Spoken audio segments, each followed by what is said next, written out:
ایک گاؤں میں ایک بڑھیا رہتی تھی۔ اس کا ایک کامچور بیٹا تھا۔ شیخی بگاڑنے میں بہت ماہر تھا۔ اس کو شیخ چلی کے نام سے پکارا جاتا تھا۔ بڑھیا محنت مزدوری کر کے اپنا اور اپنے بیٹے کا پیٹ بھرتی تھی۔ ایک دن بڑھیا بیمار ہو گئی۔ گھر میں کھانے کو کچھ نہ تھا۔ رات کو ماں بیٹا دونوں نے فاقہ کیا۔ اگلے دن ماں نے کہا، اب تم کچھ کام کرو، جنگل سے لکڑیاں ہی لا کر بیچ دیا کرو تاکہ گزر اوقات ہو سکے۔ شیخ چلی نے جنگل کی راہ لی۔ جو درخت اس کے راستے میں آتا وہ اس سے پوچھتا، میں تجھے کاٹ لوں یا نہیں؟ کسی درخت نے بھی اس کا جواب نہ دیا۔ شام ہونے کو تھی۔ شیخ چلی گھر واپس آنے کا ارادہ کر ہی رہا تھا کہ ایک درخت نظر آیا۔ اس نے پاس جا کر پوچھا، میں تجھے کاٹ لوں؟ درخت بولا، ہاں کاٹ لے، مگر ایک نصیحت کرتا ہوں، میری لکڑی سے پلنگ بنانا اور بادشاہ کے دربار لے جانا۔ اگر بادشاہ اس کی قیمت پوچھے تو کہنا پہلے 1-2 راتیں اس پر سوئے، پھر اگر مناسب سمجھے تو خریدے۔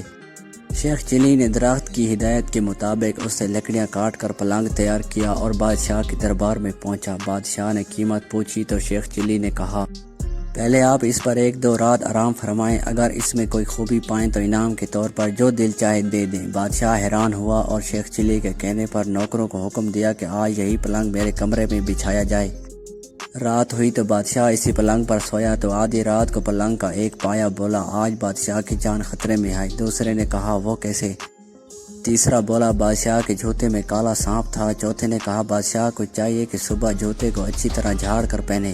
بادشاہ نے ایسا ہی کیا۔ واقعی بادشاہ کے جوتے میں ایک سانپ بیٹھا ہوا تھا۔ دوسری رات جب بادشاہ سویا تو پھر پائیوں نے باتیں شروع کی۔ ایک بولا کہ تم پلنگ کو سنبھالے رکھو، میں کچھ خبریں جمع کر لوں۔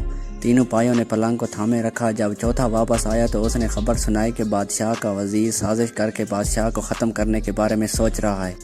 پھر دوسرا پایا گیا اور خبر لایا بادشاہ کی کنیز وزیر کے ساتھ مل کر بادشاہ کو زہر دینا چاہتی ہے۔ تیسرے پائے نے تجویز پیش کی کہ ایک بادشاہ کو چاہیے کہ وزیر کو سزا دے۔ چوتھا پایا گیا اور یہ خبر لایا بادشاہ کو جو دودھ صبح پینے کو دیا جائے گا اس میں زہر ہوگا۔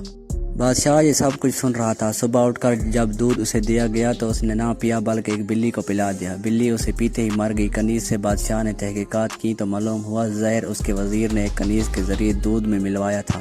بادشاہ نے وزیر کو وزارت سے برخاست کر کے جیل بھجوا دیا اور اپنی کنیز کو محل سے نکال دیا۔ بادشاہ نے شیخ چلی کو بہت انعام دیا۔ دربار میں اس کی عزت ہونے لگی۔ شیخ چلی مالدار ہو گیا اور اپنی ماں کے ساتھ بڑے آرام کی زندگی بسر کرنے لگا۔